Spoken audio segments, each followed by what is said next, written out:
Hello friends, so today we're going to discuss a very interesting problem from LeetCode, problem name subarrays with k different integers. So it's a hard problem and I also do not able to solve this question on a first go. So I understand or read the tutorial, but the tutorial is still very hard to understand. So that's why I have understand this problem by reading a couple of editorials from different websites and also in the discussion page. So I am reading this video, so I hope you get the gist or how to solve this problem. So stay with me. So the question statement is very simple. It states that you are given an array A and you have to count out the number of continuous subarrays. As you can see, a subarray is called good if the number of different integers in that subarray is exactly equal to k. As you can see in this, if this is the array and k is equal to 3, then you have to find out the number of subarrays which has number of elements, distinct elements equal to 3. So as you can see in this example, if k is equal to 2, the number of arrays which has exactly 2 integers is this 1 2, okay, then 2 1, then 2 3, all have only 2 different type of numbers. Then if you take this subarray, it has only 1 and 2 different type of integers. If I take this is only 1 and 2, okay, and then I can take this whole which is have only 1 and 2. So the answer is 7. So we have to count out these number of subarrays. Now if you want to count out the number of subarrays, and as you can see, you cannot do this in O of n square way. So O of n square, that you take every possible subarray and then count out the number of distinct elements in it. So you cannot do that also. So you have to do this in O of n. So now if you want to find out this in O of n, then or O of log n, whatever you want, so you have to do this in some sliding window technique. So this is the important question on sliding window technique.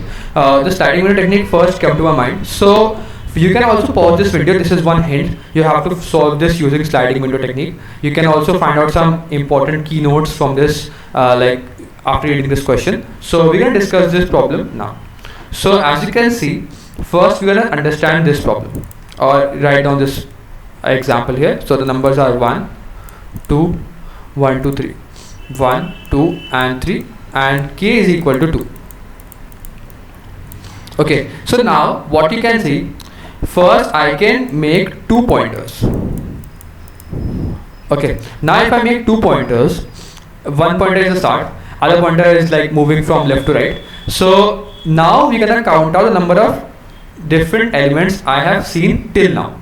So till now, what does this mean? That okay, I have seen one element till now. So I can make a hash map, or you can also make a map also to store a different number of elements. So as you can see, I make a hash map. When I see 1, this is 1 2 3 4 5 and so on. So I will update 1, I have seen 1, so I will increase the count of 1. Then I will move this pointer to the next point. And also whenever I am updating an element, I will check that whether this updating element is new. So everything is initialized to 0 initially. So whenever I find a new element 2, I will check that whether this element is new.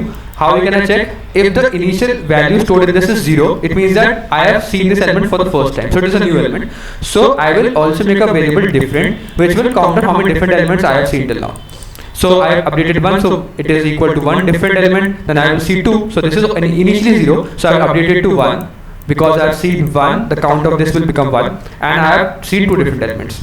Then I will update 1 again, but because 1 is not 0, it means that I have seen this element before, but the total different number of elements has become equal to 2 till now. As you can see, if the total number of elements till now become equal to 2, so this can be a valid subarray. Now I will increment my right pointer to this, and the total number of elements different till now is again 2. So this can also be valid subarray, this can also be valid subarray. But as soon as I encounter 3, then the total number of different elements changes. So now we can concentrate on this subarray, in which the total number of elements is equal to 2. Now I cannot say that all the smaller subarrays of this array are having elements equal to 2, different elements equal to 2. What does this mean? That I cannot say that every subarray has 2 different elements, all the possible subarrays. No, but I can say that if this is the subarray, there might be some smaller subarrays in this subarray. This subarray as a whole has 2 distinct elements, fine. But this subarray, smaller subarrays of this subarray can also have like distant elements equal to 2. This can also happen. What I mean by this is, like, assume that the subarray can be this. Now the total subarray is total number of distant elements equal to 2, but the smaller subarrays, as you can see, if I take this, or if I can take this, these smaller subarrays, or if I take only this, these smaller subarrays can also have only 2 distant elements. So I have to also find out these smaller subarrays. Okay. So the formula I can derive from this is, if, like, I can easily find out a subarray which has equal to 2 distant elements in one go. As you can see, I'm just using 2-pointer approach. But in 2-pointer, I can find out the number of subarrays which is equal to, like, which has the total number of distant elements equal to k. But there are also some small subarrays which can also be having the total number of subarrays equal to k also. Distant elements equal to k. So how we can find out those subarrays? Okay, this can also be a valid answer. How can I find out this subarray? So the thing here is, I can count out the maximum number of subarrays. So as you can see, in this subarray, all the subarrays would be having the number of distant elements from 0 till k, or actually 1 till k. What does this mean? Actually, see, if this is a subarray, or like there is a very large subarray, I can find out different number of subarrays from this. It can be 1 size, 2 size, 4 size, and so on. But different subarrays will be having different amount of distant elements in it. I hope you get my point. Some subarrays can have 2 distant elements, some have 3 different elements, but the maximum different number of elements equal to 2. If the maximum number of different elements is, like, this is equal to 1, 2, 3, 4, so the maximum different element in this is 4. It cannot exceed 4. It will be from 1 till 4. So all the subarrays in this subarray will be having the number of distant elements between 1 to 4. I hope you get my point till now. Okay, so now if I find out the number of subarrays in this, if I have this whole subarray, and I know that all the subarrays which are smaller than this subarray, which are like a sub part of this subarray, will be having the number of distant elements between 1 and k. Cool. So if I find out all the subarrays which has the number of distant elements between 1 till k, so I am actually finding out all the subarrays, because in this process I can find out all the subarrays. If I find out that this is one subarray, one valid subarray, so I can easily find out total number of subarrays which is ending at this point, because I am taking this element. So total number of subarrays ending at this point is equal to the length of this subarray, which is, like, the last pointer is like right, this is the left pointer, so left minus right plus 1. This is the total number of subarrays ending at this point. So as you can see, the subarrays can be this, this, this, this, this, this, and so on. Okay, so why I'm doing this? This subarray can also be taken, but actually we are taking this subarray when we are on this point. When we are on this point, we will take this subarray and this subarray. So we are just taking out subarrays which are ending at this current point, because when we are at this point, this subarray will already be taken. Okay, so when we are on this point, because we are moving from left to right. So when we take some subarray, the total number of subarrays ending at this point is L minus R plus 1. So now when we find out these all number of subarrays, then my main task is, I am actually calculating out all the subarrays which are having the total number of distant elements between 1 and k.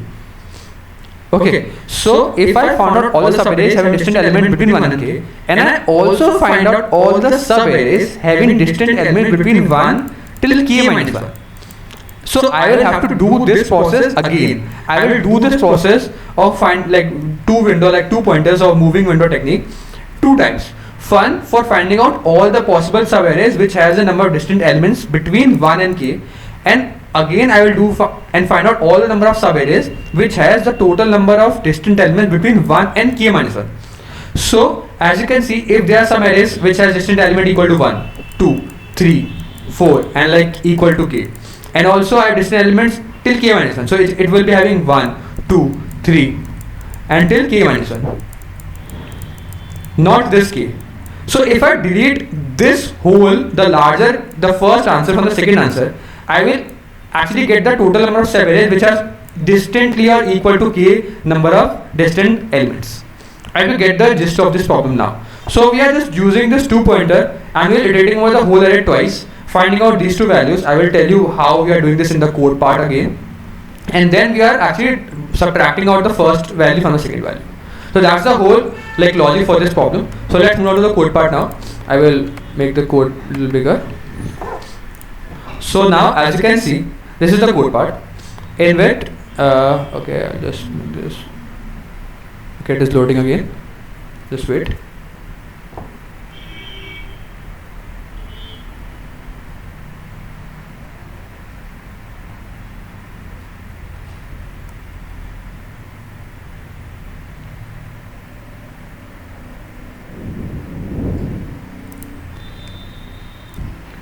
Yeah, so now the code is here. So what we are finding out is this OK function in which we are sending out this array as well as k. So we are finding out the total number of sub arrays which are having the distinct numbers between 1 and k, and total number of sub arrays having distinct numbers between 1 and k minus 1. And we are finding out this value and subtracting out and returning out that answer. So how this OK function is working? If k is equal to 0 means the number of sub arrays which has 0 distinct elements. Like there cannot be any sub array having 0 distinct elements, so answer is 0. So else we will first to the length of this subarray, like whole vector we are given total number of subarrays, different number of characters till now. J is actually the left pointer and the right pointer is defined by 0 or like I. For storing out the frequency of every character number, we are actually making this count vector. We can also make a hash now. So because the length of this or the number of elements is between between dot length, so the maximum is 200, actually 20,000, so 220,002. And now what we're doing, we're iterating over all the numbers from left to right, and whenever we see a new number, whenever we see that the count of that number is equal to 0, what I have told you, whenever we have found out the count of that number is equal to 0, then which means that I have encountered this number for the first time. So I will increment my difference value, that different number is increment, so it is showing out how many different numbers I have seen till now. And also I will increment the count of that particular number. Or else if this number is not having 0 value, then we just increment the count. So we are actually incrementing the count of every number. Now after doing this, what we are doing is, we will check that if the different number is less than equal to k. The total different number of elements we have seen till now is less than equal to k. So total number of subarrays will be I minus j plus 1, which I have told you. Else if this different number of elements exceed k, so it means that we are moving from left to right. So as you can see, if in this example, I'm moving from left to right, my right pointer is at 1, 2, 1, 2, and when I come at this point, the total number of different elements become equal to 3. So the total number of 3 is greater than k. So in that case, what we'll do, we'll do a while loop to move the j pointer, which is the left pointer. So we will ensure that j should be less than n, it should not go out of bound, and it should also be like less than I. It should not, if I is the right pointer and j is the left pointer, it should not happen that j should over exceed I. And also we will do this value till different is greater than k. Because our main focus is to make the different number of elements seen till now should be less than k. If it had exceeded k, then only we are doing this value, as if the total of different elements become less than equal to k, then we will break out of this too. So what we'll do, we'll move our left pointer one by one, and we are excluding out. So this is like a window technique. As you can see, if this is the left pointer and this is the right pointer, we are moving my right pointer one by one and excluding out. So this is, let's assume that this is the window. So I'm moving my left part of this window. So I have deleted this element and my window size is like this. Now again delete this element, my window size is like this. So as soon as I'm deleting this element, I will delete the count of this element. So because this window is actually storing out a different number of elements, which is actually stored in different count. Count values will tell how many elements I have seen till now. So what will I do? I will decrement the count of the jth element, and I will check that, okay, if the count of this different element becomes 0, which means that, okay, if this element is 1, this element is 0. So when I move my window from this to this point, I am actually deleting this value to 0. When I am making this value equal to 0, which means that the count of this number is actually equal to 0. So which means that in the window till now, there is no element or no occurrence of the particular number in this window. So whenever this happens, I will decrement my difference. And also for every position, I will increment my j, because j is moving from left to right. And after doing this, I will encounter a position of my window size will become such that I will again find a window in which the different elements is equal to k. So I will again find out a total is equal to, because for this particular index, I have to also find out a total which is equal to the same total number of subarrays I minus j plus 1. And we are doing the same for loop or like this OK function for all the positions. using this two-pointer technique, and the output return out the total number of sub-arrays when the total number of sub-arrays in which total number of distinct elements is equal to k. So we are finding out for both of these values and subtracting out the answer, and that's the whole total number of distinct elements equal to k. So I have to get the point and the logic for this question. If you still have any doubts, mention down. Thank you for watching this video. I'll see you in the next one. Keep coding. Bye.